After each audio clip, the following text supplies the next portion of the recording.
Yaiba is a young samurai raised in the wilderness by his cool dad, Kinjiro. He doesn't go to school or have a life like a regular boy, so today he's straight up fighting a gorilla during his casual afternoon training session.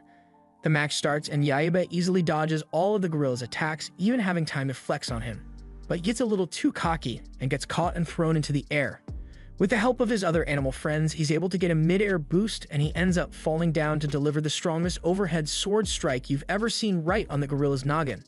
Yaiba and the animals celebrate and his dad comes over to congratulate him. "Good job, son."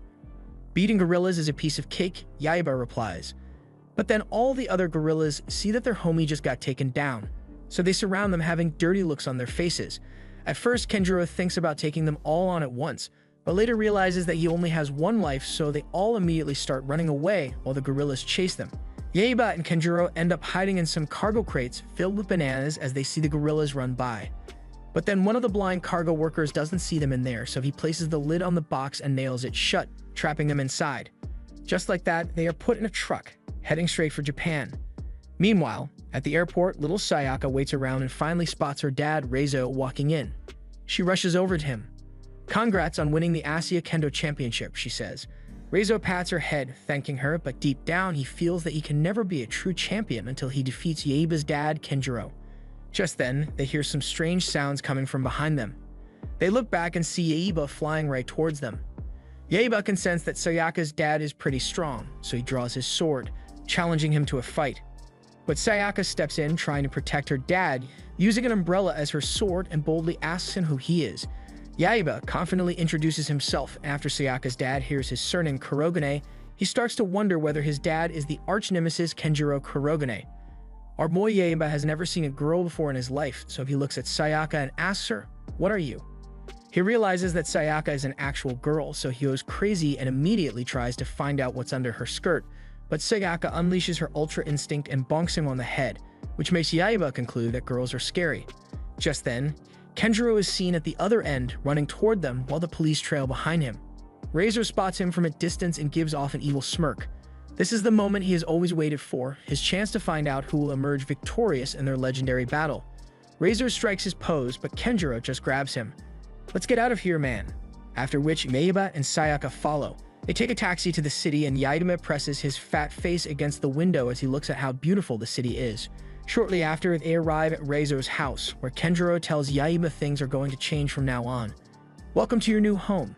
Yaiba goes into the house and looks around, impressed by how nice it is, but is immediately thrown to the ground by his short-ass great-grandma who has never met him before. She asks Yaiba who he is. Kenjiro walks in later, and after Granny sees the striking resemblance and ugliness between them, she immediately knows that he is Kenjiro's son and tells Reizo and Sayaka they should all keep them company and are welcome. About an hour later in the dojo, Yaiba is really excited to see the other samurais as he's eager to find a samurai who's either as strong as him or even stronger. Kenjiro tests them all by tapping them on the back and they all fail except one who manages to block. Kenjiro suggests Yaiba spar with that guy. Reizo doesn't think that's a good idea because that guy is Muto, the dojo's best samurai. Granny doubts that Yaiba would even stand a chance against him, but his father is confident in him. He sets a deal with Granny. If Yaiba wins against Muto in the sparring match, then they'll all live here together. But if he loses, they'll get lost. Granny agrees and tells Muto that he has permission to go full force, but Muto doesn't understand why because he's just sparring against a little kid. Yaiba stands there bored, telling Muto to hurry it up already and stop behaving like a gorilla, which makes Muto get really annoyed. Granny suggests that Yaiba wear some safety pads, but he replies, "Nah, Dad always says those are for weaklings. And besides, I've never lost a match to a gorilla, so I think I'll be just fine." This overconfidence pisses Granny off. The match commences and Yaiba starts things off by taking really heavy swings at Muto. Granny and Sayaka observe his fighting style and see that it's not the most efficient because Muto can easily see his attacks coming from a mile away. Meanwhile, Yaiba smiles, saying he's impressed at how strong Muto is because he hasn't even been able to land a single hit. Muto decides to go on the offensive this time and Yaiba starts to struggle and even gets slightly overpowered. But then Muto says something that makes Yaiba's two brain cells click. "We're not in the jungle, you dumbass." This makes Yaiba realize that in order to win this fight, he can't fight Muto the same way he fought the animals in the jungle. He needs to adapt. So after that realization, he turns his back on Muto and takes a deep stance, which leaves everyone watching with their jaws dropped. Granny sees this and smirks, thinking Yaiba has either just given up or is just a dumbass. Still, she signals Mudo to deliver the final blow now that Yaiba is open. Mudo lifts his sword with all his might, ready to deliver the final blow, and right as he does, Yaiba dodges it, leaving Mudo with a shocked look on his face. Yaiba then launches his sword and delivers the final blow to Mudo, which is delivered with so much power it breaks his sword and even sends him flying upwards into the roof, leaving everyone watching stunned. Yaiba realizes that he's won, so he hits his signature emotes while everyone just stares at him in disbelief of what just happened. Granny has never seen such raw strength and uncultivated swordsmanship in such a young boy before. Meanwhile, Kenjiro has just finished downing a full crate of beers and is drunk, but still proud of his son for beating Mudo. Reizo facepalms. Now he's going to have to hold his end of the bet and let them live in his house indefinitely. The worst part is that they're not even going to help with the rent. Sayaka notices that Yaiba is doing something strange. He has tied Mudo to the roof and is holding a wooden stick. She asks him what he's about to do, but he replies, saying it's survival of the fittest, just like he does in the jungle. This pisses Sayaka off, so she tells him, "You're not in the jungle anymore, you fool." In the middle of the night, while Sayaka is trying to get her beauty sleep, she wakes up because Yaiba is training loudly on the roof for some reason. She comes out of her room, which shakes the house a bit and causes him to fall off the roof. She scolds him. Do you know what time it is? But Yaiba doesn't understand what she means because in the jungle, there's no such thing as sleep. Later that morning, it's now time for breakfast, so Yaiba rushes in to get his, but Sayaka stops him to ask a question about something that has been bothering her ever since he arrived. Why do you have a tiger with you? This is a tale that Yaiba loves to tell, so he starts off by narrating that one day, when he was in the jungle, he was trying to catch some fish but didn't have any luck. That's when the tiger snuck up on him and tried to eat him, but Yaiba accidentally blocked the attack by using his spear to hit the tiger right in the balls. The tiger fell into the water and started to drown. The movements of his actually helped get the fish out of the water. Ever since that day, he and the tiger started to spend quality time together, and just like that, they became best of friends. But judging by the look on Sayaka's face, she doesn't look satisfied by that story. Just then, Reizo realizes that he hasn't seen Kenjiro, Yaiba's dad, all morning. That's when one of the maids comes to drop off a letter that he left for them before he left. Long story short, he set out into the city for a little while and left Yaiba behind, which pisses Reizo off because it's awful parenting. But Yaiba tells him not to be so hard on his dad because when they were in the jungle, he was always going off and leaving him alone on his own. A couple of hours later, Yaiba follows Sayaka out into the streets because he's curious about where she's going dressed up like that. "I'm going to school, you dumbass," she replies. Yaiba has spent his entire life in the jungle and has never been to a school before, so he asks her what it's all about. She tells him that it's a place where people learn, but Yaiba doesn't understand what that even means, so he takes it the wrong way and thinks she means that it's a place filled with really strong warriors who come together to train. Hearing this, Sayaka decides to troll him a bit. She turns back and tells him that it's a place filled with a ton of strong monsters and samurai, and that he wouldn't even stand a chance against any of them. Shortly after, they arrive at the school, and Yaiba is shocked as he sees just how large a school building is. Some of Sayaka's friends come over, take a single look at Yaiba, and think he's really cute. Yaiba sees them and acknowledges that this is his second ever encounter with girls, so he starts to sniff them all, which makes them all jeer with excitement. But this is all a little too much to handle, so Sayaka just drags him out of there while the girls just stare, wondering what they did wrong. It's now time for Sayaka to go to one of her classes, so she tells Yaiba to wait there for her, but he disagrees, saying that he came here to protect her, so he can't just leave her alone like that. Sayaka realizes that she only brought this upon herself, so she gives in and takes him into the dojo classroom, telling him to just be quiet and watch. Yaiba goes inside and immediately gets excited because he sees a lot of samurai stuff, just like what they have in the house. Sayaka replies, "That's nice, but I've got to go change." So she walks toward the changing room, telling him to just stay there and stay quiet. Right as Sayaka is about to take her top off, she shakes a bit as she hears Yaiba in the changing room with her, telling her, "What's up, fine shit?" He stops catcalling her and sees that she's starting to get a little angry, which confuses him because his pops had always told him that girls were into that kind of stuff. Sayaka then summons her inner chakra and kicks him out of the room. He heads back into the dojo classroom and sees some samurai swords. He picks one up when a tall guy who's trying to pull off Satama's haircut comes up behind him and says, "That's dojo property. Keep your hands off." Yaiba jumps back and assumes a battle stance. Sayaka comes out of the changing room and sees that in the 5 minutes she left Yaiba alone, he's about to go head-to-head with the samurai national champion. After Yaiba learns that this guy is really strong, he immediately asks for a sparring match, but the guy walks away. "You're not worth my time." Yaiba then tries to deliver a sneak attack, but the guy quickly adjusts his pivot and counters the attack, knocking the sword out of Yaiba's hands. The Saitama dude looks at Yaiba with a serious face and tells him to get out of here because this isn't a kiddie playground. Yaiba smirks. This is the first time anyone has ever been able to knock a sword out of his hands. Yaiba introduces himself and asks for the guy's name. "I'm Takeshi Onimaru," he says, and just like that, Yaiba begins his lifelong rivalry with Onimaru. Quick backstory about Onimaru: he currently lives alone and takes care of his bird poultry, while his sister is away for the kendo seminars, but at least he texts her every day to update her on what's going on. He tells her that this year's national kendo competition is coming up, and as usual, he plans on securing the first place slot. His entire extended family has always supported him and are going to be watching the event, so he knows he can't screw this up and he won't be defeated. The next day at school, Yaiba is busy annoying Sayaka as usual. Then as he runs off, he accidentally bumps into his arch-nemesis, Onimaru. Yaiba is still hungry for a duel with him, so he draws his sword asking for one, but Onimaru just replies he'd rather barf, and besides, he's way stronger than him. He then walks away, going up the stairs while Yaiba follows, having an annoyed look on his face. Yaiba tries a sneak attack, but Onimaru already saw that coming, so he swiftly sidesteps it and knocks Yaiba off his feet, making him lose the little aura he had left. Then before Onimaru leaves, he tells Yaiba to come back after training for a couple decades, and maybe he'll be stronger enough. After that, he walks away while giving off an evil laugh. At this point, Yaiba is really pissed off. Sayaka has a concerned look on her face, but she thinks that Onimaru isn't willing to spar with Yaiba, probably because he has nationals coming up, so he just wants to stay focused. She tries convincing Yaiba to just leave the dude alone, but our boy just ignores it and looks back at her, having a crazy look on his face, saying he's got an idea. A couple hours later at the Shoryuken dojo, Sayaka is starting to get worried because she hasn't seen Yaiba at all since their last encounter, and she just knows he's about to do some dumb shit. In the boys' locker room, Onimaru can't find any of his samurai gear, making him feel frustrated. Then one of the snitches tells him that he saw Yaiba with him earlier in the hallway. This is confirmed when Onimaru finds a letter that Yaiba left behind which says, "Hey you idiot, it's Yaiba." Onimaru crumples the paper in anger and then rushes outside, where he sees the first part of his training gear sitting right out in the open. Onimaru is confused why it's just out there like that. Then as he bends down to pick it up, he triggers the trap set for him.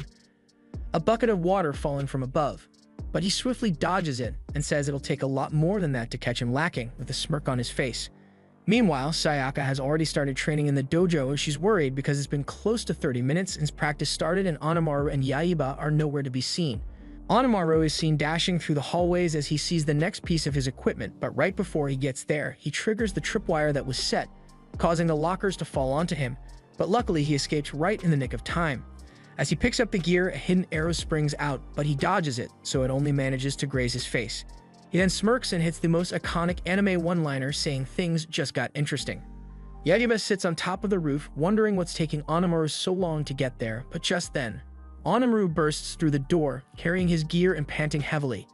Yaiba yet again asks for a sparring match with him, but Onimaru refuses and just tells him to give him his gear back because he's not fighting a loser like him. That said, Yaiba throws his headgear off the building, and as he rushes to go get it, Yaiba kicks him in the shins, which makes him stumble a bit, but he's still able to grab the headgear. After that, he does a lot of unnecessary parkour, and even sticks the landing for 5 extra aura points, which makes everyone around stare in shock. But he immediately loses those aura points as he falls into the pit that Yaiba dug up for him. Definitely didn't see that one coming. Yaiba looks at him from above, asking him whether he wants to reconsider the sparring match, but Onimaru still refuses, so Yaiba just fills the hole with different sports balls and closes him in, after which he walks away. The next day, Onimaru is trying to feed his birds, but he can't hide the fact that he is so pissed off at Yaiba for what he pulled yesterday, saying if it's a fight he wants, he's gonna get it. Onimaru later realizes he's raising his voice at his birds, so he apologizes to them. A couple hours later, Sayaka is watering the street for some reason, but in the next moment, she's shocked to see Onimaru standing right in front of her asking for Yaiba. Sayaka tells him that Yaiba isn't at home right now, but right as Onimaru responds, he accidentally steps on Katagora, the family tiger. She's not in the best mood today, so she charges at Onimaru trying to attack, but using just 3 strikes. Onimaru puts her down for the count. Granny then walks in after seeing that display and tells Onimaru that a swordsman shouldn't be acting that way. She also overheard that he was looking for Yaiba, so she tells him she heard him mention he was heading to his house earlier. Right as he hears that, he immediately rushes back home before Yaiba can do anything dumb. After he leaves, Sayaka expresses her concern because she thinks Yaiba is going to get his ass beat by Anamaru, but Granny has faith in him and thinks it's actually going to be the other way around. Yaiba arrives at Anamaru's house looking for him and requesting a duel, but he doesn't find him there. Instead, he finds Shonusuke, his old vulture friend, who flew all the way from the jungle just to come and see him.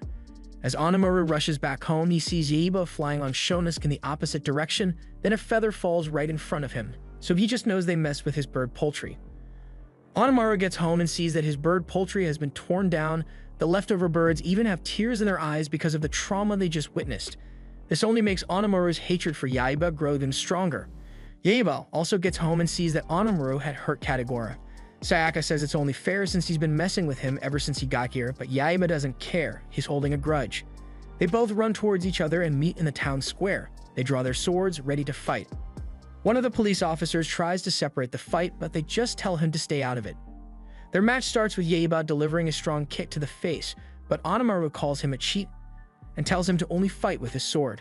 Sword to sword, they are always evenly matched in power and technique as they dance all around the market square, blocking and dodging each other's attacks.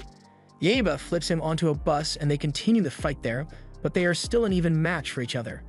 The bus takes a hard turn, making Yaiba fall into the neighboring truck filled with logs of wood. Yaiba, despite his small stature, manages to lift an entire log of wood and throws it at Anamaru. Anamaru easily uses his sword to slice it up, but after he does, Yaiba is nowhere to be seen. Yaiba hid behind one of the logs of wood Anamaru chopped up. He sneaks up behind and launches an overhead attack, but Anamaru still manages to block it. As a last resort, Yaiba decides to bite Anamaru right on his face, causing blood to leak out of his injury. After that, Anamaru is disoriented, so he throws a careless strike. Yaiba dodges it and quickly follows it up with a forehand strike, which connects on Anamaru's face, causing him to fall to his knees. Yaiba acknowledges that he has just defeated his arch-nemesis Anamaru, so he jumps up to celebrate, but unfortunately, he ends up splattered on a road sign, just like one of those old-timey cartoons. Later that evening, both Anamaru and Yaiba are seen whining like babies as they dress the wounds from their fight. Granny walks up to Yaiba. She heard about the fight, but she's not happy that he had to bite him in the head to win, so she doesn't consider that a victory for him. That said, Yaiba is determined to defeat Anamaru fair and square the next time they fight.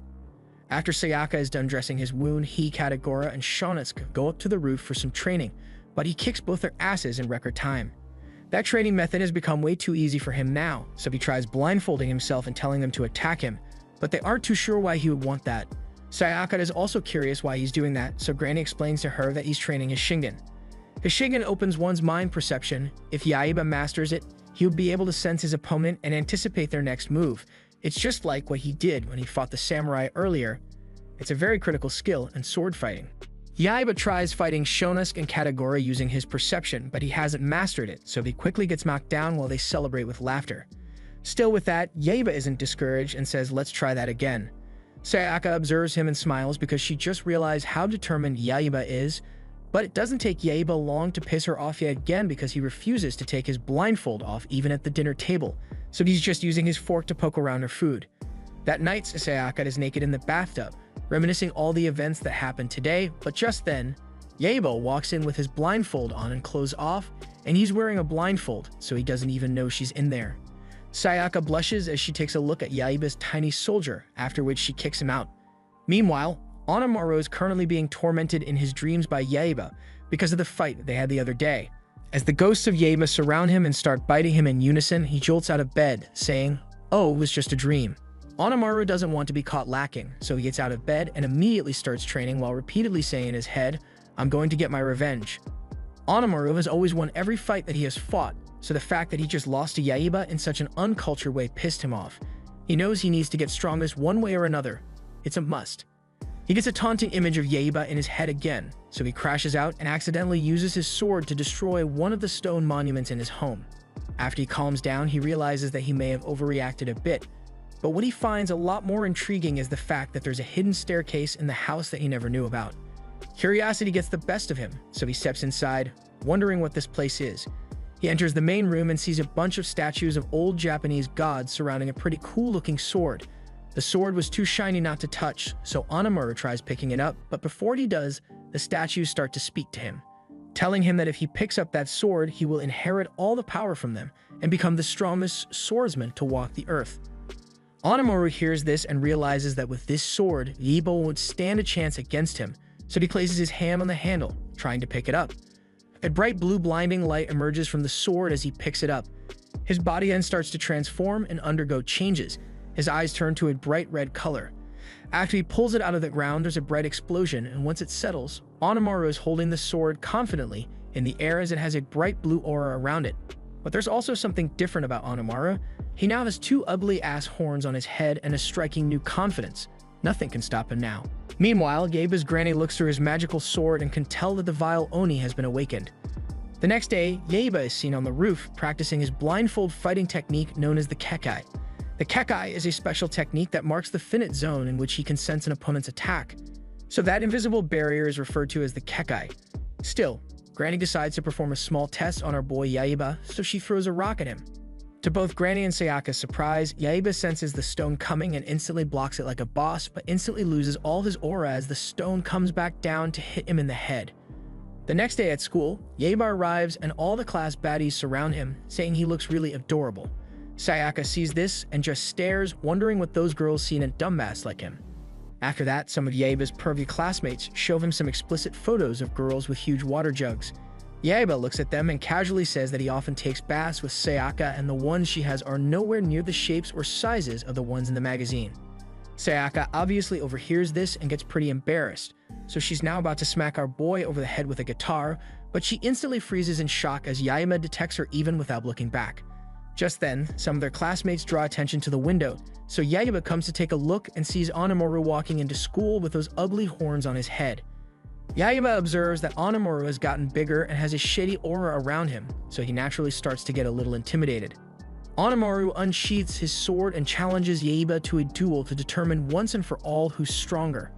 Yaeba naturally gets excited at the mention of a duel, so he picks his sword up and immediately jumps out of the window. Yaeba lunges at him, but instantly gets startled as Onimaru uncases his sword and lands a swift strike. However, Yaeba manages to dodge it at the last second, so it only manages to graze him a bit.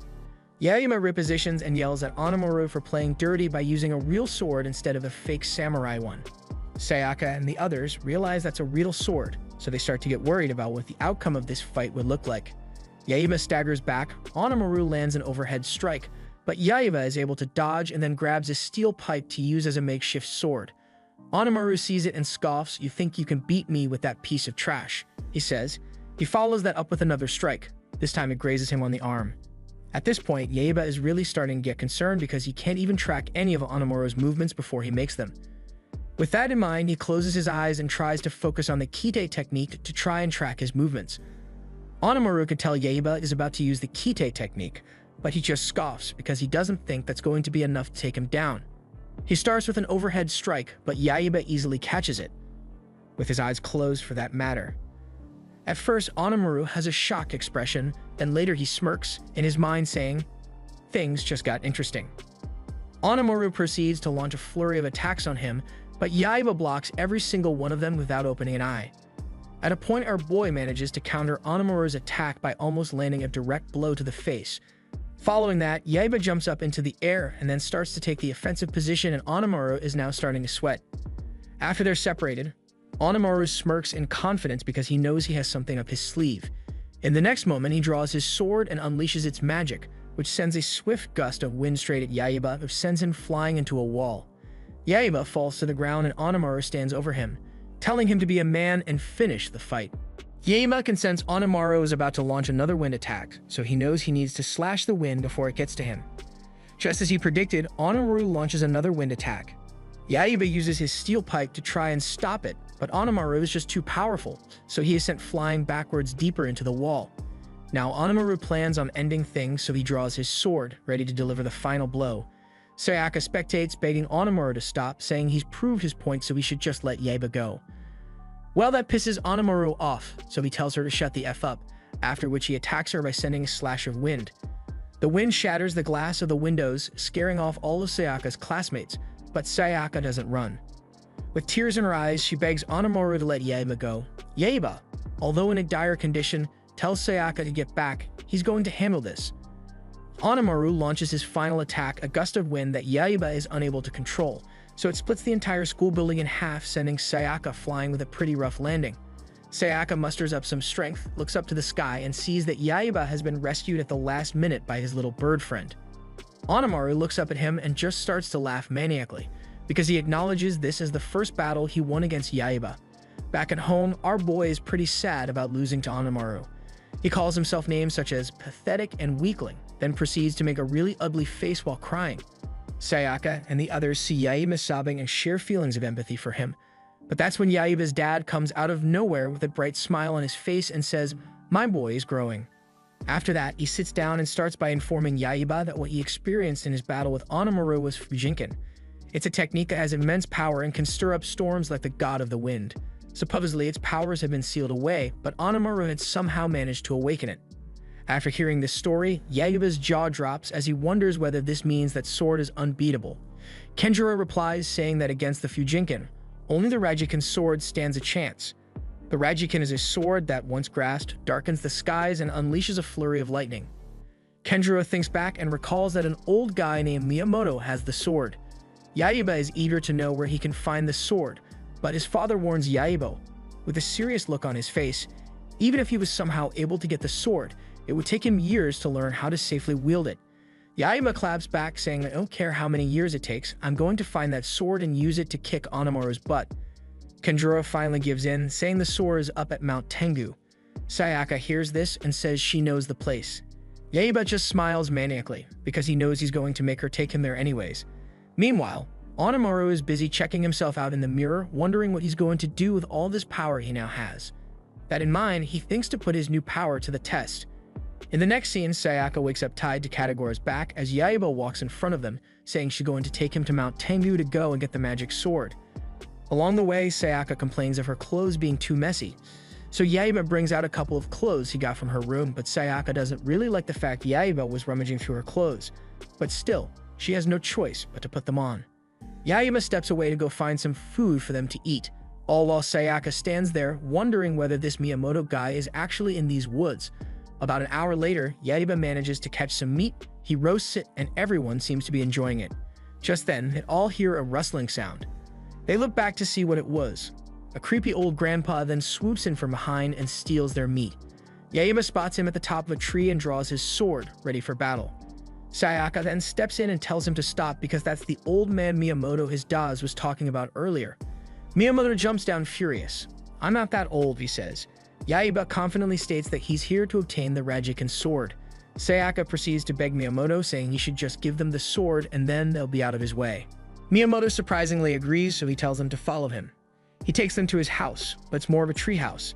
Yaiba finds it to be kind of strange, but Sayaka is actually really fascinated by it.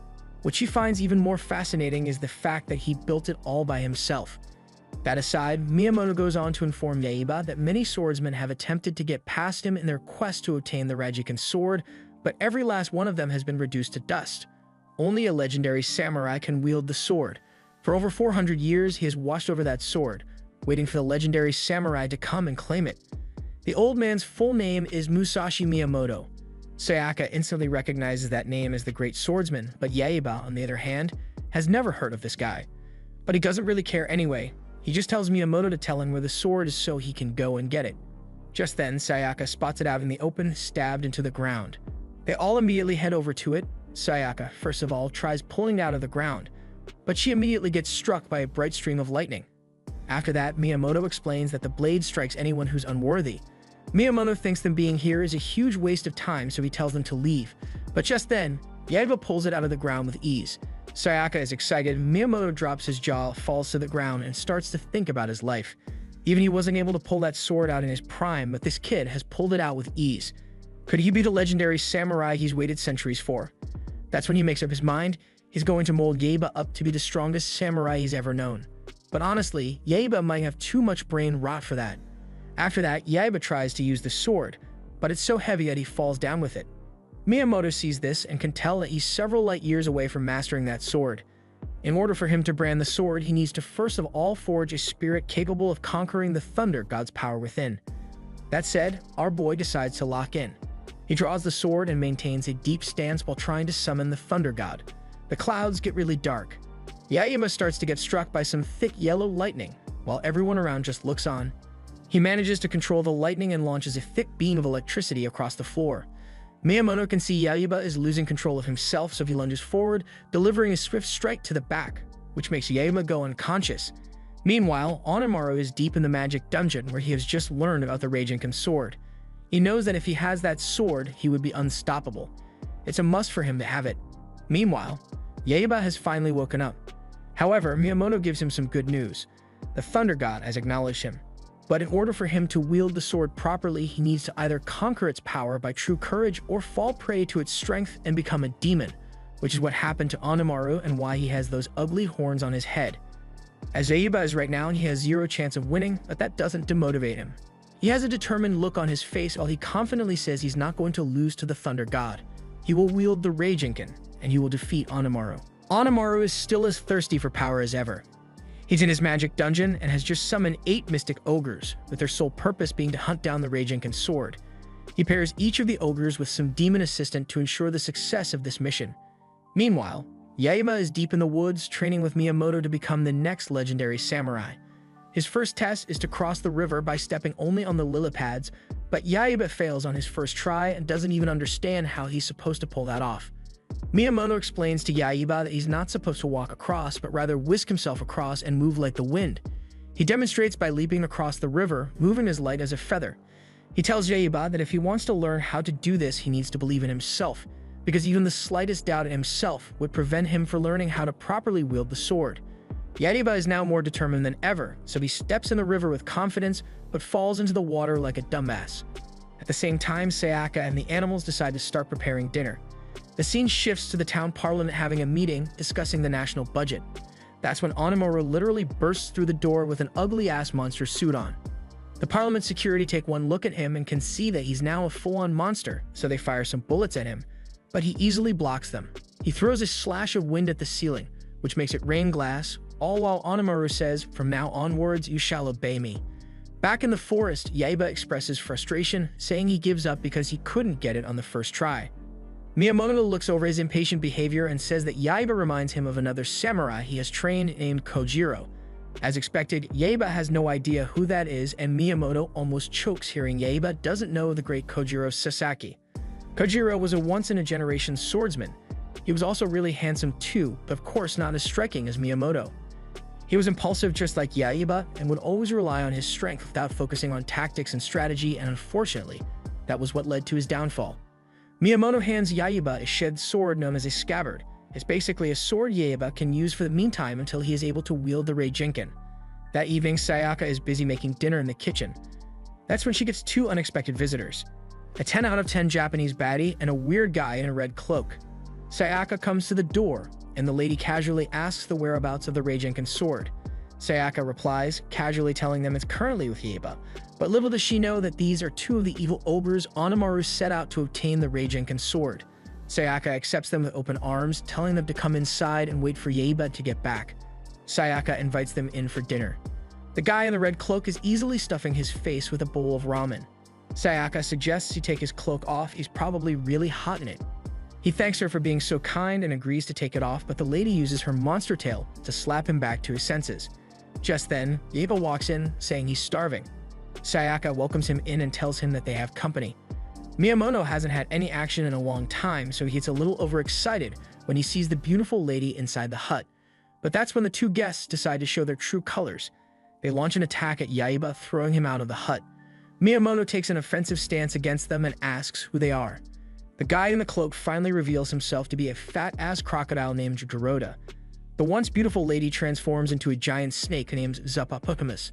They expected Yaiba and the others to be afraid or intimidated, but instead they just burst into laughter at how absurd their names sound.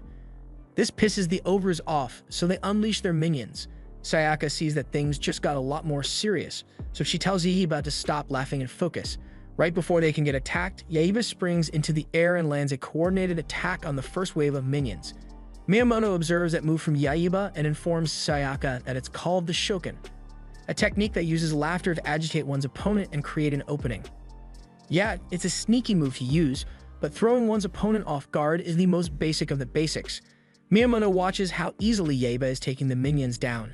Maybe he was wrong about Yaiba all this while. This time Zeppapo strikes, catching Yaiba off guard, but luckily, Miyamoto was there to bail him out. At the same time, Sayaka gets surrounded by some of the minions.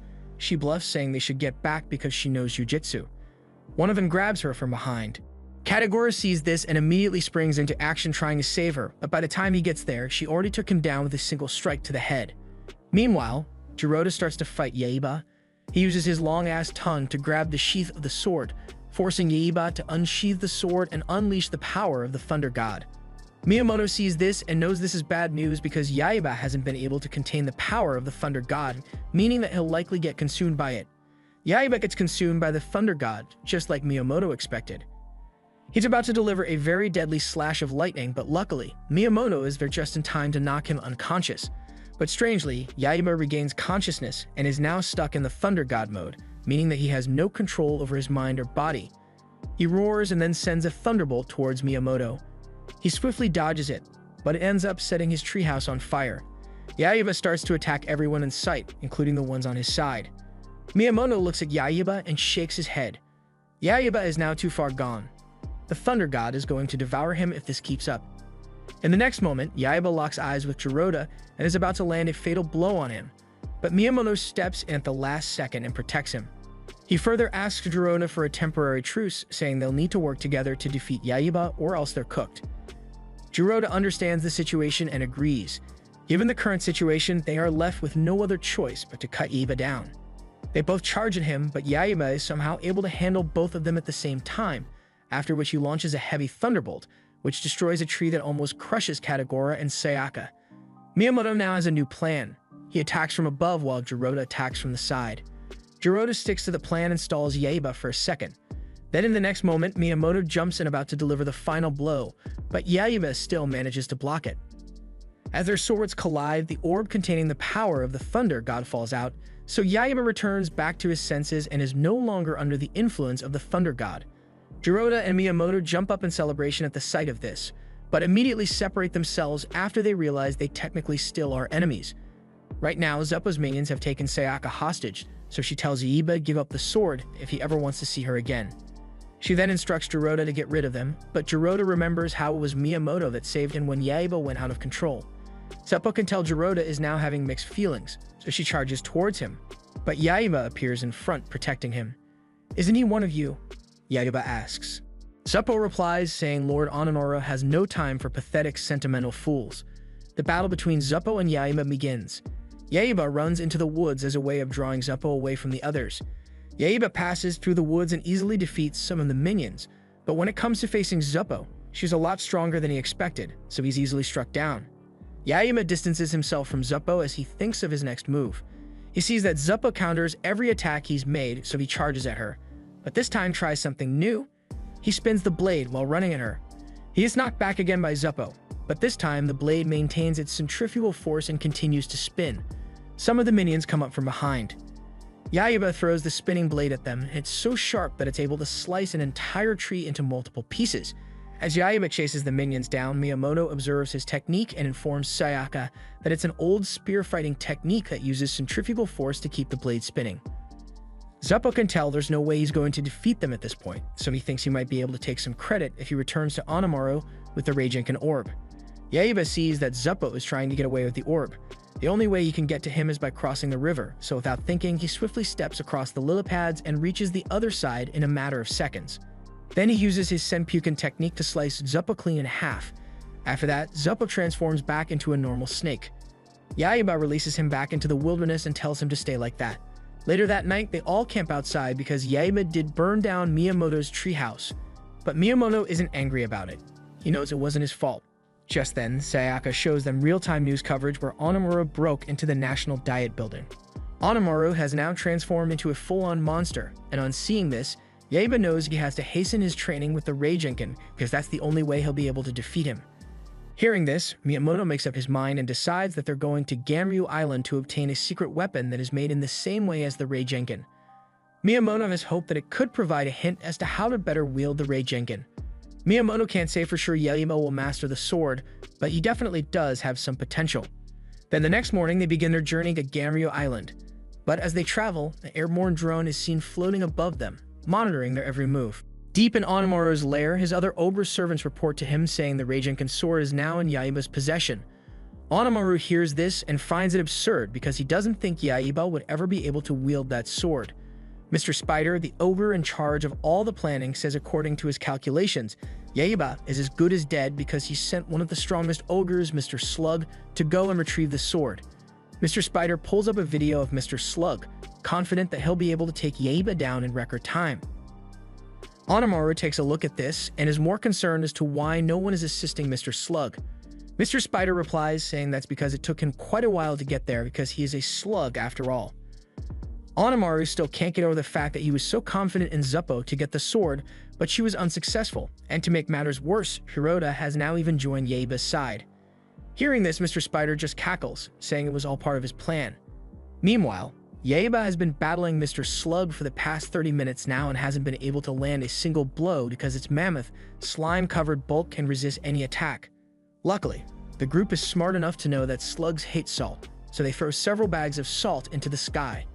Yaiba immediately catches on and uses his Senpuken technique to split open all the bags of salt, allowing it to fall onto the slug, making him shrink down to his initial form. They all stare at tiny Mr. Slug in awe. He knows he has been defeated, so he immediately scurries off, saying he'll have his revenge. Onimaru watched all that on the screen and isn't happy about it, so he further asks Mr. Spider whether he has a plan B or not. Mr. Spider tells Onimaru to rest assured, he has just the perfect plan. After a long day, the gang walks home while the sun sets. Yaiba complains about how hungry he is. Sayaka spots two guys walking past them, heading into a hot spring. She would kill to take a bath, but Minamoto tells her to can it because he doesn't have any longer to spend on that. Just then, they run into the overly excited owner. He thinks they were about to head into the hot spring, so he congratulates them, saying they are his 1 millionth customers, so he'll be having them all as special guests. Sayaka tries to explain that they don't have any money to pay, but the owner excitedly tells her to shut up because for this time only it's going to be free for them. They all agree, so the maids guide them along the way. Inside, Miyamoto and Jiroda are just chilling, while Yaiba is busy goofing off as usual. Miyamoto tells Jiroda to test Yaiba, so he tries a sneak attack on Yaiba, making him get startled and fall into the water. Miyamoto comments, saying he'll need to do a lot more work on his balance if he ever wants to become the strongest samurai. Then in the distance, a dark figure with glowing red eyes appears to have been watching them this entire time. At the same time, Sayaka is busy taking a bath. The dark figure watches over her like a hawk. She gets the hint that she's being watched, so she looks around, but there's no one there. She starts to assume that it was Yaiba, so she throws a water bucket at him. At first, Yaiba gets angry for being hit even when he didn't do anything, but then he starts to wonder why she's even mad because she doesn't even have anything worth seeing. This situation has given Miyamoto an idea. He tells them that his next training task is to climb up that slippery wall as quickly as he can. He tells Jiroda to join in on it as well. Yaiba is a crazy for competition, so he immediately makes his way up the wall, only to see Sayaka and the others waiting for him there with their water hoses fully loaded up. They start to spray him, but our boy is somehow able to swim on the hose water midair. Sayaka blocks the water supply, causing Yaiba to fall to the ground and lose all his aura. Meanwhile, the old man looks through the bamboo sticks for a quick sneak peek, but unfortunately for him, she saw this coming and ends up slapping him in the face. After they get into their robes and are served with a full-on buffet. Everyone except Yaiba, of course, who has only been served one bowl of rice. Sayaka tells him that's punishment for looking on her earlier, even though it was actually Miyamoto who was spying at her.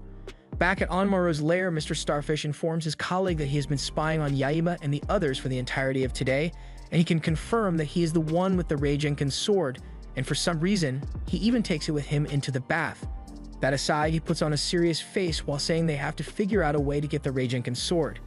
However, the major problem is Yaiba's Senpuken technique. The other ogres start to brainstorm, wondering whether it would be possible for them to get the Raijinkan sword without having to fight Yaiba. They start to think that if they could transform like how Mr. Snake did, things would work out a lot better. But even with that, they would have to fight the moment they reveal themselves. Then after planning for a while, their brain cells finally click and they get an idea and start to plot it together.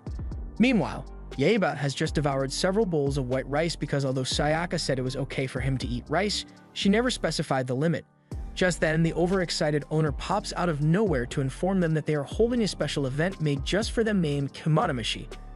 And if they make it through, they would get to experience their secret and secluded hot spring. The owner claims that it does stuff like loosen stiff shoulders, relieve backs, and even gives impeccable skin. With that said, Yaiba asks the owner whether this kimonomeshi thing tastes good, but Miyamoto informs him that it's not a food. Kimonomeshi should be considered something like a test of strength. However, it doesn't test one's physical strength, but rather what you have in your heart. It still sounds like a load of fun to Yaiba, so he suggests that Sayaka comes along too.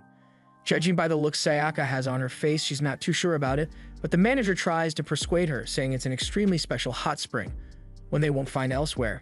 Miyamoto finds this to be an excellent idea and also a good way for Yaiba to show Sayaka that he can be a good escort. Later that night, they arrive at the Kimonomeshi grounds, and it's honestly really spooky. Sayaka is starting to get a little scared, so she suggests they just go back. Just then, they get startled by Mr. Starfish. He lies, saying that he works for the inn and is here to explain how the kimonomeshi works. The rules are to proceed forward and do not turn back for any reason whatsoever. Now that the rules have been distributed, he tells them to get going. But before then, he asks Yaiba to allow him to hold that dangerous sword for him until he returns. Hearing this, Yaiba instinctively draws his blade, but then starts to wonder whether he may have a point. Mr. Starfish sees this and gives an internal evil smirk because he thinks Yaiba is going to be foolish enough to fall for this easy trick. He's going to get the Raijinkan sword by the easiest way possible. Then that evil smile quickly fades off his face as Yaiba keeps his sword with him and says he'll just keep it sheathed instead. Although this puts a hole in the first phase of Mr. Starfish's plan, he's not worried because the second phase is just about to start. Mr. Mantis is the star of the next phase. He's known for disguising himself and then taking down his foes. Mr. Starfish is confident that Mr. Mantis will be able to find an ingenious way to blend in, and if he does, the Raijinkan sword is easily theirs. Unknown to Yaiba, Mr. Mantis poses as an old granny who has sprained her leg, so he draws Yaiba in asking for some help. But Yaiba takes a look at him and starts to think this granny looks pretty weird. She's so big and has huge eyes. Then out of nowhere, Mr. Mantis reveals himself and decides to launch an attack, but Yaiba quickly uses his unsheathed sword to bonk him on the head, after which Sayaka scolds him for using his sword to hit an elderly woman. They both apologize for it and then keep on moving. Mr. Starfish comes over to Mr. Mantis and expresses pure respect for Mr. Mantis, because although he was hit really hard, he is still standing, making Mr. Starfish believe that he really is tougher than the rumors say. But just then, Mr. Mantis' cloak falls off and Mr. Starfish drops his jaw as he sees Mr. Mantis knocked out. Mr. Sea Cucumber is the nicest and most adorable of the group, so Mr. Starfish is eager to find out the kind of move he's going to pull. While Sayaka and Yaiba walk through the next part of the kimonomeshi, Mr. Starfish trails behind them, acknowledging that Mr. Sea Cucumber has just camouflaged himself and is eager to find out what clever disguise he picked out. Just then, he stops, realizing that he just stepped on something. He looks down and finds out that he has just stepped on Mr. Sea Cucumber. Then he screams out in warning. Now that everyone else has been wiped out, Mr. Starfish is now the last resort. He hides in the bushes with a smirk on his face, confident that with this plan of his, they'll practically be handing the sword over to him. On getting to a certain point, they see a sign that tells them to put any sword they have into the crevice to complete the kimonomeshi task. Yaiba sticks the sword in, happily thinking that he has somehow solved a huge mystery. That's when Mr. Starfish comes out from behind and informs them that he filled the crevice with an exceptionally strong glue, so it would be almost impossible for him to remove it from there. He thinks he would easily be able to defeat Yaiba now that he's without the sword. Just then, two of his other ogre friends are now reunited with Mr. Starfish, and he sheds a tear seeing that his friends came back for him. Now that the three of them are together, they believe they are an unstoppable force, so they just tell Yaiba to surrender the swords so that no one has to get hurt. Meanwhile, Yaiba is busy trying to use his brute strength to remove the sword from the crevice. Yaiba gets an intense adrenaline rush and has now been able to lift the entire boulder, which ends up hitting Mr. Starfish and his colleagues as they try to attack. Against all odds, Yaiba has managed to free the Raijinkan sword. The ogres see this and cannot believe their eyes, but even with that, they know that Onimaru would have their heads if they return empty-handed. With that in mind, they both start to charge at Yaiba, knowing that they have no choice but to fight. But right before they manage to collide, they get really unlucky and get hit by the sprout of a geyser. Sayaka takes a look and sees that this might be the secret hot spring that the owner told them about a while ago. About an hour later, the three ogres wake in their resort room to see Yaiba staring down at them. The ogres immediately scoot back, accusing Yaiba of attacking them in their sleep, but Yaiba explains that he actually saved them. They hear that and are lost for words. Even though they plotted to steal the Raijinkan sword from him, he still decided to save them. Actually, it was Jiroda that vouched for them, and on hearing that, they immediately burst into tears, thanking them for showing such kindness. Kuroda further tells them that they don't have to follow AnimeRadar if they don't want to. "You are free to choose your own path," he says. Mr. Starfish plans on going back to his wife, and the others plan on sticking around with Yaiba until they reach Ganryu Island. Meanwhile, in AnimeRad's lair, AnimeRadar has been watching the entire thing and is really pissed off. Now he has no other choice but to summon his strongest ogre. In the next moment, a giant casket falls from the sky, it opens, and a dark figure with red glowing eyes emerges. AnimeRadar yells while giving it instructions, "Rip the Raijinkan sword off of Yaiba's baby hands and bring it to me." In this episode, the gang goes all the way to the Nagoya station to get some delicious chocolate sticks. They hardly ever come to this sort of fancy area, so Sayaka pulls her phone out to take some pics for the gram, but Yaiba has no idea what she's doing. Just then, their group selfie gets interrupted by one of the ogres who they have battled before, Mr. Slug. This time, Mr. Slug has a bright smirk on his face, confident that he's able to defeat Yaiba. He tells them that he no longer goes by the name Mr. Slug. He now has a shell, so he goes by Snaily now. The gang hears this and are short of words. Nonetheless, Yaiba remembers that his weakness is salt, so he tells Jiroda to bring over the salt bag. Yaiba takes it and lunges towards Snaily while throwing it all over him. Snaily sees this and has a confident smirk. He immediately hides in his shell, preventing his skin from coming into direct contact with the salt. Although Snaily is protecting himself while being in the shell, he is still plainly vulnerable for any attack that comes his way. That provides Yaiba the perfect opening for his signature Senpuken attack, striking his shell clean through. Miyamoto now watches Snaily slither away and starts to wonder whether this is actually the kind of people that AnimeRadar hires. Yaiba laughs maniacally, saying that the next time he lays his eyes on AnimeRadar, he's going to take him down with his Senpuken attack. But just then, they all hear a very deep voice coming from above. A dark character lands on top of the tallest building in the district. Miyamoto sees this and realizes this guy could be a final boss, so he tells Yaiba to get ready. The weird-looking guy at the top introduces himself as Mr. Bat. At the same time, he has just eaten Sayaka's Nagoya snack and he finds it to be quite delicious. After that, he points down at Yaiba and tells him that the Raijin sword belongs to none other than Lord AnimeRadar. "Now hand it over before anyone gets hurt," Mr. Bat says, confident that he'll easily be able to take it from him. But Yaiba is also quite confident that he'll be able to defeat him with just one strike of his Senpuken. Then in the next moment, they both draw their swords and clash, and with one strike, he manages to strike Yaiba in the arm, causing him to bleed out a bit. Both Yaiba and everyone watching can't believe it. Yaiba realizes Mr. Bat only managed to get a hit on him because he can fly, but Mr. Bat just tells him to shut the F up and then calls him an ugly wingless human. That said, Yaiba calls on Shaunusk and they adapt together, making Yaiba now able to fight in the air just like Mr. Bat. Seeing this, Mr. Bat is impressed, but he's still fairly convinced that Yaiba won't be able to defeat him. As Miyamoto watches the two collide, he can tell that Mr. Bat is quite fast, and he's even blocking Yaiba's attacks like they're nothing. However, if Yaiba is somehow able to cut through his defense, he might still stand a chance. Their battle continues for a while, and they seem to be an even match for each other. Then at a certain point, Yaiba sees the perfect opening for his Senpuken attack. Right as he is about to use it, one of Shaunusk's wings gets hit with a blade, and because of this, Yaiba realizes he can't use the Senpuken technique like that. Mr. Bat then follows up by launching an overhead kick that sends Yaiba crashing down into a neighboring store. As Yaiba lays there helpless, Mr. Bat figures that this is the best time to finish him off, so he lunges towards him and is about to deliver a very lethal blow, but Miyamoto appears just in time to block the attack. Mr. Bat is impressed at the level of skill, so he asks who this guy is. Miyamoto hears that question and decides to stroke his ego a bit, so he tells Mr. Bat that he's the incomparable bringer of terror, Musashi Miyamoto. Mr. Bat hears this and gives Miyamoto a huge hug because he's actually a really big fan of him. Mr. Bat would really love it if Miyamoto was one of his colleagues, but they're still enemies, so he takes a large bite out of Miyamoto's head, making him leap backwards and stagger a bit. Jiroda and the others come to check up on him, but Miyamoto kind of looks different. He staggers a bit once more and then turns towards them and gives a loud roar, his face being really pale and eyes a greenish color.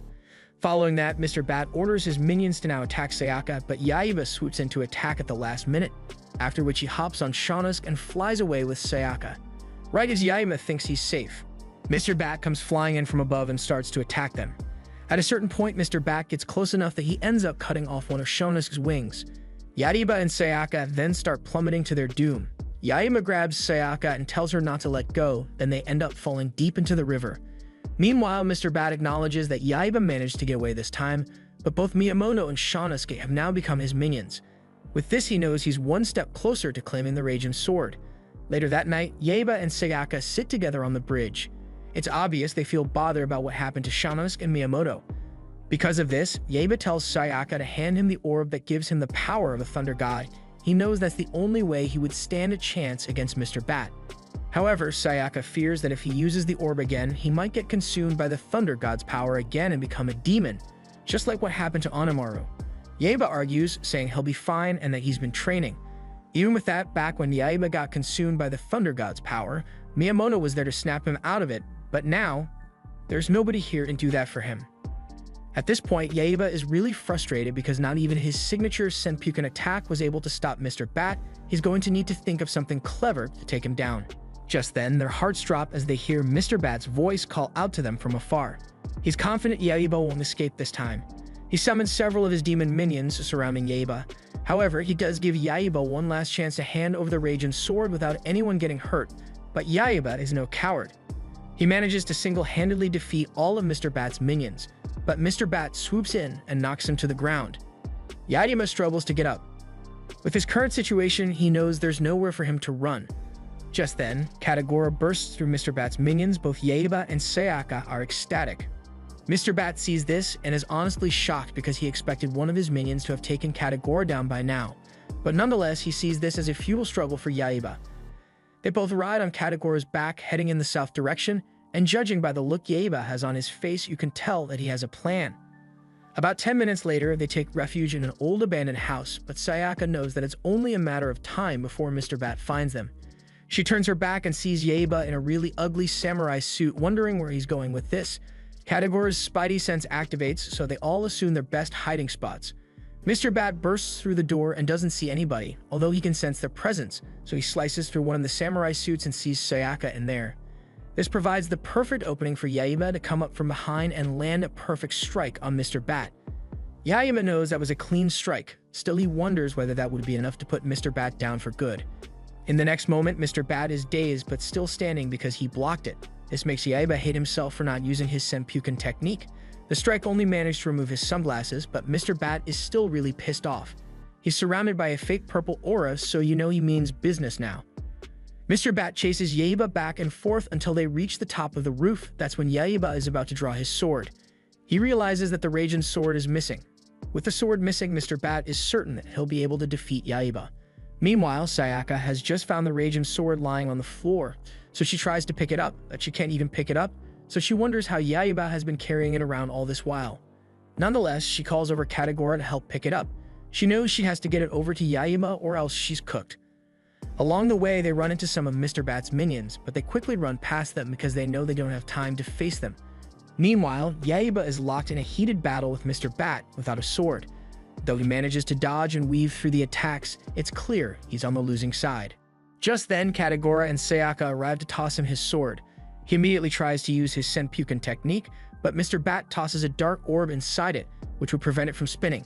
However, Yaiba is confident that he'll be able to chop Mr. Bat in half even without his Senpuken technique. They both clash blades for a few moments, but Mr. Bat is still managing to overpower him. Mr. Bat throws him on the floor and is about to deliver the final blow. Yaiba watches his life flash before his eyes. This is how it all ends.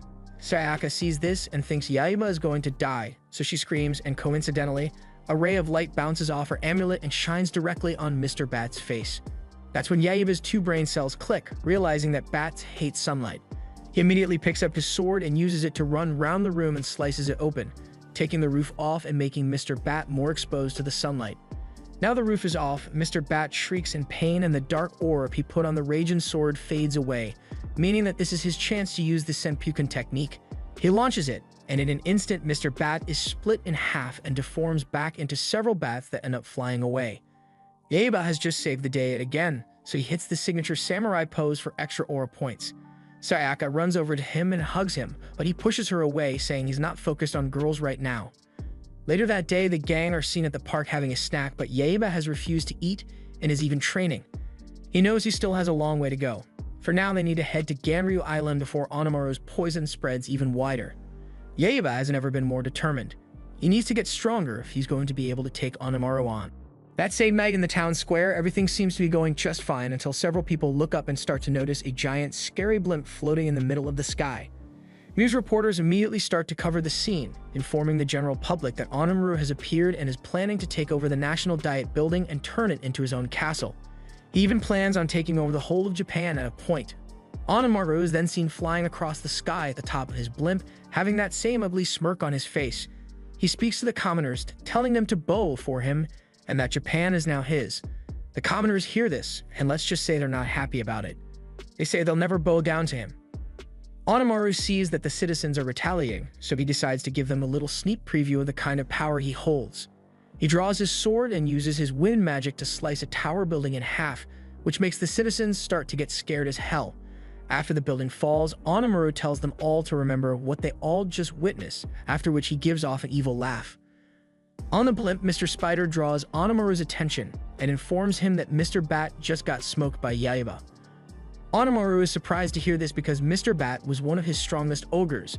He's further informed that Yaiba and his gang are now heading to Ganryu Island, so he instructs Mr. Spider to get there before them and revive this world's most legendary samurai, Kojiro Sasaki.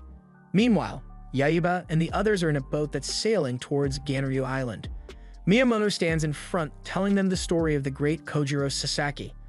Yaiba is going to need the making of his sword, and if you're wondering what makes it so special, it has the ability to extend and shorten at will, which basically makes it the most overpowered weapon. The sword making is called the Mono, and over 4 centuries ago, Miyamoto dueled Kojiro for that very making and won against him. Yaiba is curious as to how he managed to pull it off, so he explains, saying he heard Kojiro had obtained the making. He devised a very smart, top-secret plan. He won that battle with Kojiro simply by coming late. Sayaka calls it sneaky, but Miyamoto calls it the art of war. Just like Yaiba, Kojiro had the patience of a flea, so he quickly grew angry and irritated. Then the duel commenced. Kojiro started off with his signature technique, but Miyamoto quickly parried and then unleashed the crushing blow. Yaiba hears this and doesn't believe him, so Miyamoto brings out a novel that was written about the entire battle to prove it. It was even a bestseller at Ganryu Island. He walks over to him and urges him to read it. Then a few moments later, they arrive at Ganryu Island. Mr. Spider follows Onimaru's orders and got there before them and is now looking everywhere for Kojiro's making. He lifts a grave over and sees Kojiro's dead body lying in his grave. Kojiro was buried with his making, so Mr. Spider simply takes it out, acknowledging that the makin's ghostly powers must have kept him from mummifying. Mr. Spider mixes up some potions that help restore Kojiro's youthful body, and after it's done, Kojiro looks as good as new. Now all he has to do is let out 4 centuries of making magic, and with that power, all he would have to do is pinpoint the moment of Kojiro's death and open a portal into the space-time continuum. The portal opens and he sticks his finger into it to bring out Kojiro's soul and sticks it into his corpse. A few moments after sticking it in, Kojiro still hasn't moved a muscle, so Mr. Spider starts to wonder whether he might have done anything wrong. He even slaps him across the face several times, but he's still giving no response. But then in the next moment, Kojiro jumps out of the grave and looks really pissed off while he points his blade at Mr. Spider, asking him why he laid his filthy hands on his blade. Mr. Spider starts to panic, explaining to Kojiro that he died 400 years ago and he was the one who brought him back to life. Kojiro can't believe his ears. How could the most legendary swordsman of the century have been killed? Meanwhile, Mr. Spider checks his tracking device and sees that Yaiba and his crew have just arrived. He panics and tells Kojiro to put everything back to how it was in Hyde. He doesn't want them to suspect a thing. Shortly after, Yaiba and the gang arrive on the island and can already see the bronze statue. Kojiro and Mr. Spider hide behind the statues, hoping Yaiba's gang won't find them. That's when Kojiro hears Miyamoto's voice and instantly recognizes it. He starts to recall and realize that he fell for his stall tactics. He then looks at the statue that was built of him and wonders whether he actually did get killed by Miyamoto. Mr. Spider further explains that's why he came here to resurrect him after all. Miyamoto is currently unaware that Kojiro has been resurrected, so he first of all drops some words of respect for him. Kojiro hears this and starts to get a little flattered, but in the next moment he gets a little too cocky and starts to roast Kojiro, saying he'll never be as good or handsome as him. That statement really pisses Kojiro off, so he slices the statues to pieces. Then he stands on top of it cinematically and announces that he's returned from the land of the dead to destroy him. Miyamoto's heart almost stops working as he can't even understand what's happening. Mr. Spider comes out from hiding and is about to introduce himself as one of the 8 ogres, but Jirota beats him to it, so he's now a bit upset. But that aside, Mr. Spider simply asks Kojiro to kill them all, and Kojiro agrees to do it, starting with his arch-nemesis Miyamoto. He looks around wondering where Miyamoto is. Yaiba points down to the grumpy old man and says that's him. Kojiro sees and can't believe his eyes. Miyamoto used to be almost as handsome as him, but now he looks like a decrepit fossil. Miyamoto roasts Kojiro back, saying his 400-year nap wasn't even enough to save him from being chopped. In the next moment, they both draw their swords and Miyamoto lands the first blow, but Kojiro easily blocks the attack. They are now currently in a back-and-forth exchange. Miyamoto says Kojiro has somehow managed to improve while he was in his coffin, but Kojiro feels that Miyamoto's old butt just got weaker. After some separation, Kojiro uses his extend sword technique. Yaiba watches and is impressed to see that the sword really does get longer, just like the stories he heard. The attack hits Miyamoto, but he struggles to block it. Kojiro is now convinced that age has caught up to Miyamoto because his old self would easily have been able to parry that. Miyamoto is at his limit. Kojiro is about to deliver the final blow, but right before it hits, Yaiba steps in and blocks the attack. Kojiro is amused that this little guy thinks he can take him on. He even says it'll be good luck for him to even get close. Their battle begins with a swift exchange of blows, but it's very obvious that Yaiba is getting overpowered. This calls for his signature Senpuken technique, so he jumps into the air ready to deliver it. Although Kojiro has never seen a move like this, he knows exactly how to deal with it. He simply uses his extend technique to knock it out of his hands. Now they're both on the ground. Kojiro explains that he didn't even need to face his Senpuken attack head-on. All he needed to do was deflect from below. The Senpuken was Yaiba's trump card, so now he doesn't even know what to do. Kojiro is ready to deliver the final blow. Miyamoto sees it and immediately gasps for air because he knows the lethal move Kojiro is about to pull. He plants his sword downward, imitating an overhead attack. Yaiba blocks at the last moment, but then looks to the side to see that Kojiro changed direction and is about to slice him to pieces. At this point, Yaiba knows he's a gunner. There's no way he can block this. Luckily for him, Miyamoto jumps in at the last second to push him out of the way. Yaiba now has a slit of blood on his face and no way to block the oncoming attack from Kojiro, so he now has no choice but to accept his fate. But Yaiba has really strong plot armor, so right before he gets sliced to pieces, a portal opens behind him and he gets sucked in. Everyone drops their jaw because they don't understand what the hell just happened. Yaiba falls through the wormhole and lands on a wooden ornament. By the time he looks up, he sees that he's surrounded by a group of ninjas who are pissed off that Yaiba just landed on the Lord of the Land, and now he's unconscious. At this point, Yaiba is really confused as to what's going on. The ninjas are still really pissed off, so they draw their swords at him. Yaiba assumes they must be Onimura's minions, so he draws his as well, but he forgot that he's outnumbered, so he just freezes in fear. But just then, they get stopped by a really cool-looking samurai. The ninjas are not familiar with this guy, so they ask him to identify himself. The masked samurai takes his helmet off and introduces himself as Musashi Miyamoto. The ninjas hear that name and immediately shudder with fear, because they know how dangerous Miyamoto is. Long story short, they waste no time and start running away. After they leave, Yaiba asks this guy whether he really is Miyamoto. He confirms and says they're currently in the year 1612. Yaiba's little pet hears that and immediately gasps in shock, after which he informs Yaiba that they just underwent a 400-year time warp to the Edo period. And once Yaiba realizes that, he also gasps in shock for a second, but later calms down because he's so stupid that he doesn't even know what a time warp is. Later that day, Yaiba and Miyamoto are walking through the town square. Yaiba has explained that they traveled here through a time warp, but Miyamoto still finds that very hard to believe. That aside, Yaiba starts to wonder whether them coming through the portal means Kojiro isn't here, but Miyamoto explains that Kojiro is here and they even have a duel scheduled for the next 7 days. Just then, they look in the distance and see Prime Kojiro being surrounded by all the town baddies, telling them that he's definitely going to defeat Miyamoto. Just then, Miyamoto and Kojiro lock eyes with each other. The tension in the air is really thick. Everyone watches them, wondering what the outcome is going to be.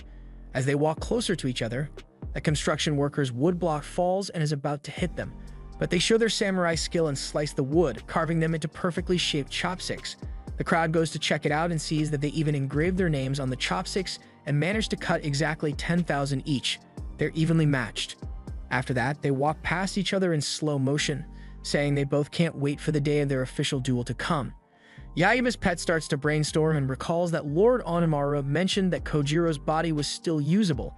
And if the Kojiro of their time appeared in his grave, it's only left to assume that Mr. Spider created a portal that reached back into the moment before Kojiro's death and somehow managed to take his soul before it happened and placed it into the coffin and resurrected him.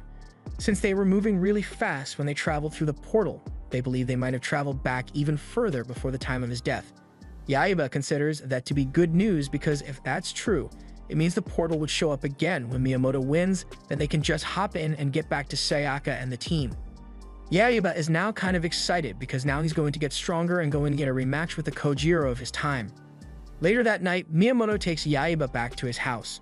The door opens and they are greeted by a girl named Atsu, who coincidentally looks exactly like Sayaka. A couple hours go by, then they sit outside and watch Miyamoto train. Atsu tells Yaiba that Miyamoto has never missed a single day of sword practice. Yaiba's pet acknowledges that takes a lot of seriousness and dedication, so he wonders how he ended up becoming that goofy grandpa they know and love. Yaiba picks his sword up and asks Miyamoto whether he knows how to beat that special technique that Kojiro uses. Miyamoto explains that it leads with a downward strike, that the opponent is forced to block, and then followed by an immediate slash upward. It's an attack that'll slice you at the moment you block it, so Miyamoto tells Yaiba the best way to counter is to charge forward and leave fear behind. Miyamoto has nothing in mind but victory concerning the duel with Kojiro. He has spent the time training, so he's confident that he'll come out on top. Yaiba sees that this Miyamoto is the only one capable of trashing him to defeat Kojiro, so he asks him whether he'll train him, and without any dispute, Kojiro agrees. Just like that, Yaiba's training with the legendary samurai begin. He knows it won't be easy, but it's definitely a path he need to follow if he's ever going to defeat Kojiro. Back in the present, Sayaka and the animals are in tears because they still don't know why Yaiba hasn't returned or whether he's even going to return. At the same time, Miyamoto is still having a head-to-head battle with Kojiro, but it's very obvious that his age has caught up to him, so he's now about to get sliced by an overhead strike from Kojiro. But just then, the attack is interrupted by a bright blue flash of blue light. Meanwhile, in the time warp, Yaiba is starting to panic a bit because Miyamoto has just told him he's going to go very bright and early for the duel tomorrow. Yaiba sees this to be a problem because the older Miyamoto told him that he only managed to win the duel because he showed up late. Yaiba tries his best to convince Miyamoto, but he refuses, saying he's not even going to get any sleep and will head out for the duel bright and early in the morning. After Miyamoto steps inside, Yaiba panics even more as he sees his sword disappear from the scabbard. His pet then alerts him, saying that history has started to rewrite itself, meaning that Miyamoto will end up losing the duel with Kojiro tomorrow. Yaiba realizes that this is all because he opened his big mouth to tell the Miyamoto of this age that he's from the future. Miyamoto was the one that gave him the Raijin sword, so if he loses and ends up dying, that means Yaiba will never get it. And if Yaiba never gets it, then he would stand no chance against Onimaru and would get killed. Amidst all this, Yaiba's pet informs Yaiba that he's starting to fade away, but at the realization of that, he rushes into the living room and tries to persuade Miyamoto to go to sleep ahead of the duel tomorrow. Yaiba tries his very best to persuade him, but he still won't budge. Atsu then speaks up, asking Yaiba to tell her what the future is like. Yaiba sees this opportunity has loads of potential, so he rushes over to her and flips her skirt open because in the future, all the cute girls wear miniskirts like that. Miyamoto then calls out to Yaiba with a serious tone, saying he's got his attention. They all then spend the next couple of hours drinking several bottles of wine. Miyamoto is really high at this point. You can tell just by looking at how red his face is. Yaiba can tell this tactic is working because his body has returned back to normal and the book has done the same too. At a certain point, Miyamoto reaches his limit and falls asleep. Yaiba sees this and hits a Japanese emote to celebrate, confident that he'll wake up late for the duel and everything will go as planned. But Atsu quickly butts in and bursts his bubble, saying that there won't be any duel tomorrow because whenever Miyamoto drinks, it takes a miracle for him to wake up all the next day. Yaiba starts to panic. Tomorrow is the big day, and this means that Miyamoto is going to sleep through it. The next day at the battle arena, everyone, including Kojiro, waits patiently for Miyamoto to arrive. Some time passes and Kojiro starts to get pissed off at Miyamoto's lateness.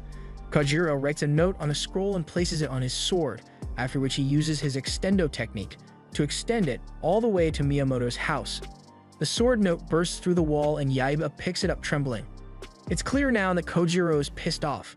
Out of desperation, Yaiba picks Miyamoto up and starts to slap him across the face, hoping to wake him up, but even after several attempts, it doesn't look like he's waking him up anytime soon.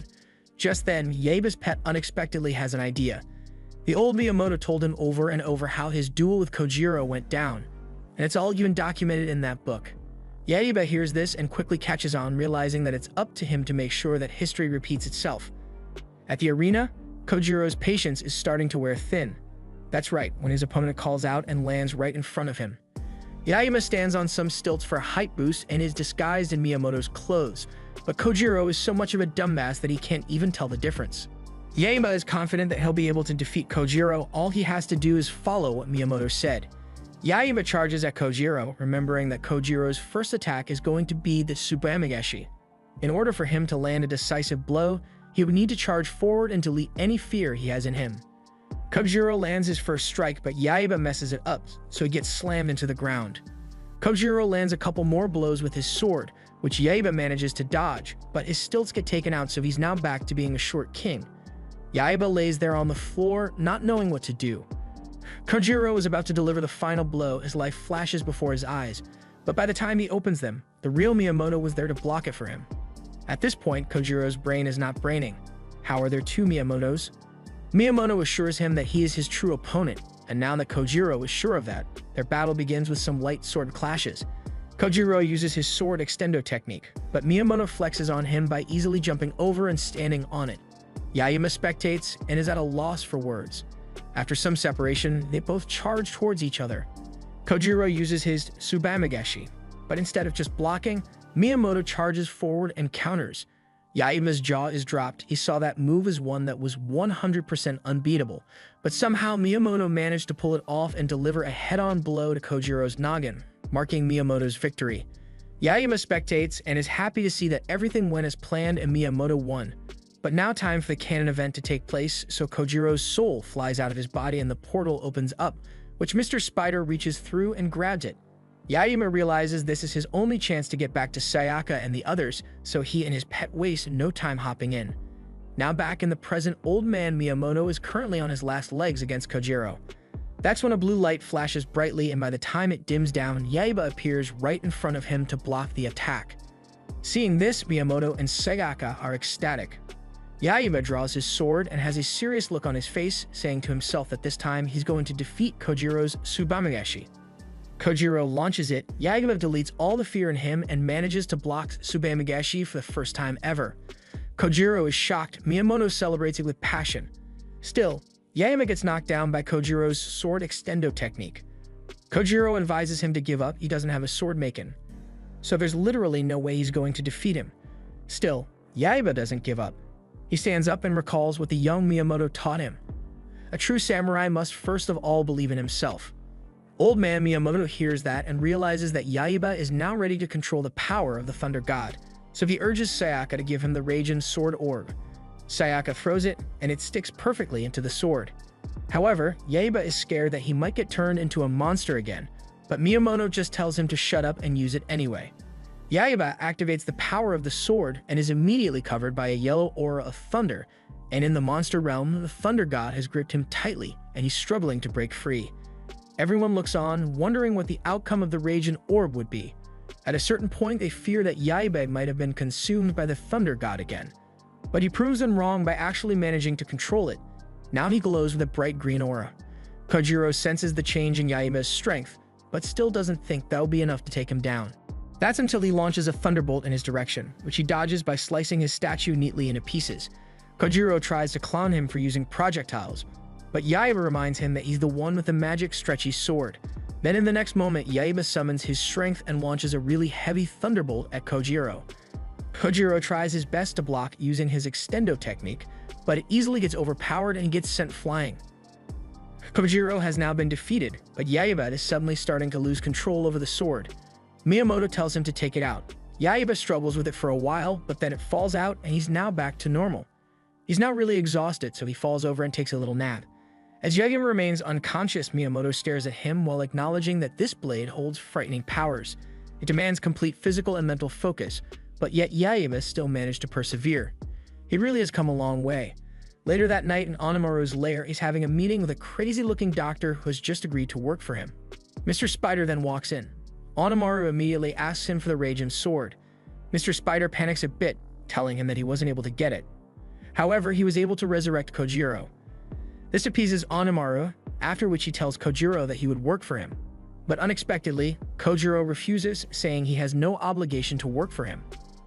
Mr. Spider knows just how much Kojiro hates Yaiba now, so he pulls up his monitor and shows a picture of Yaiba, saying he now holds the title of the greatest samurai.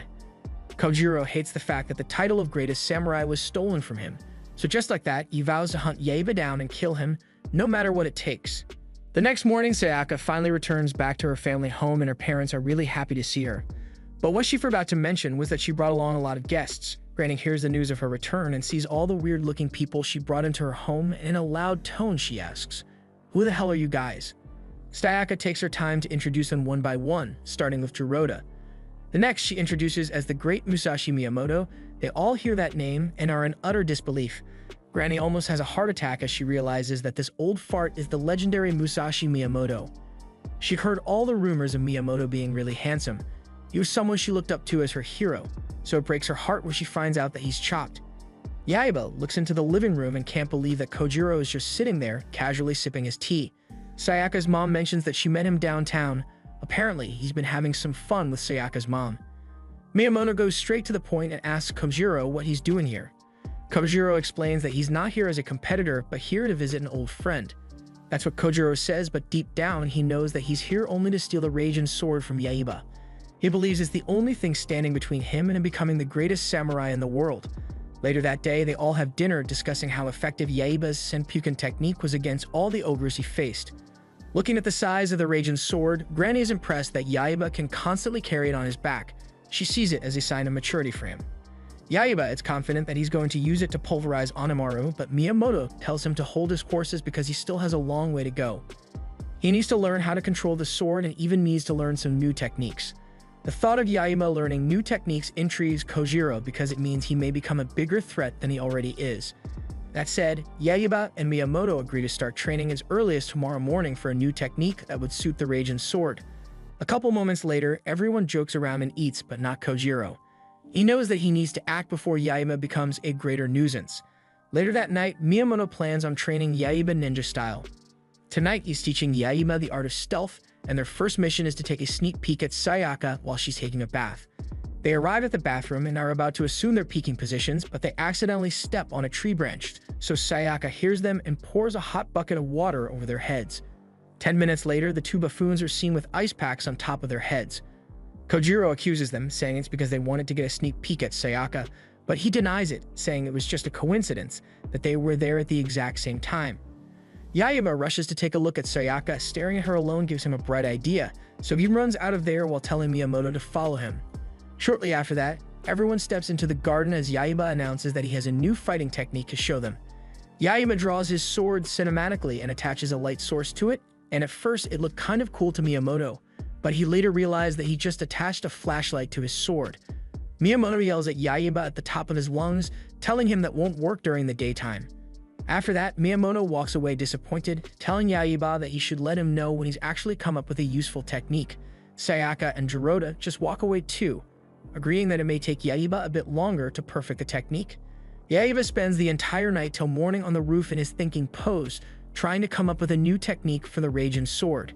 He's been up there so long everyone has started to notice, and they're honestly even impressed by his concentration. It's been several hours since Yaiba's last meal, so he's really hungry right now. Sayaka could see that, so she comes to the top of the roof and shows him a tray of her famous rice balls.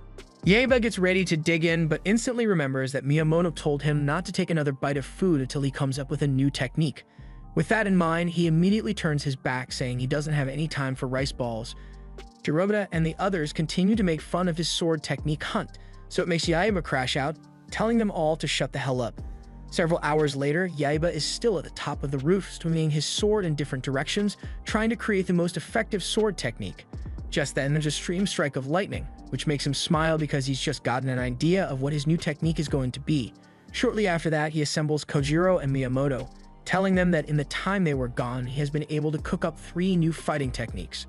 The first one is Dagger Downpour, which, as the name suggests, causes a downpour of daggers onto the opponent. After the display is done, Miyamoto bonks him on the head, saying, "That's not a technique, you dumbass." The next technique Yaiba cooked up is called the Yaiba Boomerang Slash, where he spins around with his sword and goes back and forth. He demonstrates this against them for a few seconds before he ends up crashing into a nearby building.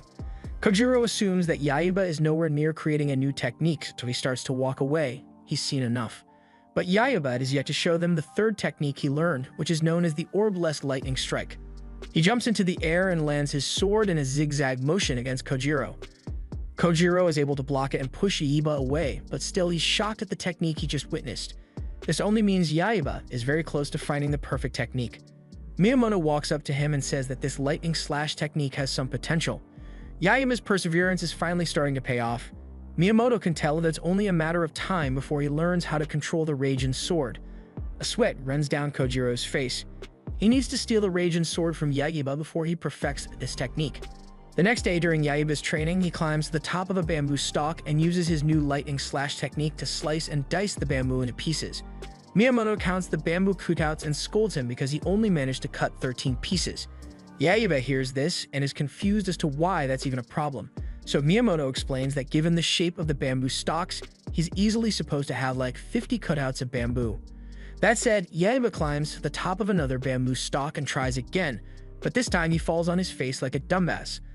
Kojiro watches from a distance and has a smirk on his face as he realizes that it's only a matter of time before fatigue sets in, which means that all he has to do is await Yaiba's exhaustion. Yaiba spends the next half hour cutting down bamboo stalks using his new technique. Miyamoto reviews each one of them, saying that he definitely has improved his cutting technique, but still has a very long way to go. After that, Yaiba decides to take a break, so he sits on the floor and drinks some water. Kojiro watches from a distance and finds this to be the perfect opportunity for him to steal the Raijin sword. Then right before he can get the sword, Miyamoto calls him out, asking him why he's sneaking around. Kojiro panics and immediately starts to take care of Yaiba, saying he worked up a good sweat, so he just came to bring him a face towel. Kojiro tightens his eyes, realizing that he's going to need to get a lot sneakier if he's going to be able to steal the Raijin sword from him. The next day at the supermarket, Kojiro sees that Yaiba has his hands full with the groceries, so he reaches out to grab the sword, thinking that this is the perfect opportunity. But right before he can, Sayaka's mom comes out of the store and spots him and hands him a bag, assuming he came all the way here to help. Several other of Kojiro's attempts at stealing the Raijin sword fail, which honestly shows just how responsible Yaiba is when it comes to the sword.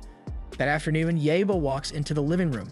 Sayaka turns on the news, which informs them all that aside from the National Parliament building, Onimaru has colonized several areas all over the Kanto region. The situation with Onimaru is getting worse as they speak. Miyamoto tells Yaiba that he needs to perfect his technique as soon as possible, after which they would attack him head-on. More sweat runs down Kojiro's face as he recalls that he has to have the Raijin sword before Yaiba can perfect that technique. Having that in mind, Kojiro offers to train Yaiba ahead of his battle with Onimaru. Sayaka asks Miyamoto whether he would trust Kojiro with that kind of thing, but Miyamoto doesn't have a problem with it. He even thinks Kojiro would make an excellent opponent for him. That afternoon, Kojiro and Yaiba are knee-deep in a tense sparring session. It was evenly matched at first, but now Yaiba is starting to get overpowered. Yaiba gets knocked to the ground, and as he lays there, he knows that he needs to move and attack faster if he's going to defeat Kojiro. Meanwhile, Kojiro has a deadly smirk on his face. He's about to deliver a deadly final blow and finally steal the Raijin sword. They both charge at each other, but to Yaiba's surprise, Kojiro uses his Tsubamagashi technique. He almost gets hit by it, but at the last second, he adjusts his sword and finally figures out how to counter it. After that, they both give each other some separation. Kojiro is honestly starting to sweat. Yaiba leaps into the air and delivers his lightning slash technique adapted with the Tsubamagashi, which catches Kojiro off guard and makes him unable to block. Kojiro is at a loss for words. Yaiba somehow managed to learn from his signature move and perfected his own. Now the sparring match is over. Miyamoto commends Yaiba, saying his technique is finally perfected. Yaiba hears that and starts to celebrate, thanking Kojiro for helping him adapt from his technique, because if it wasn't for him, he never would have perfected it.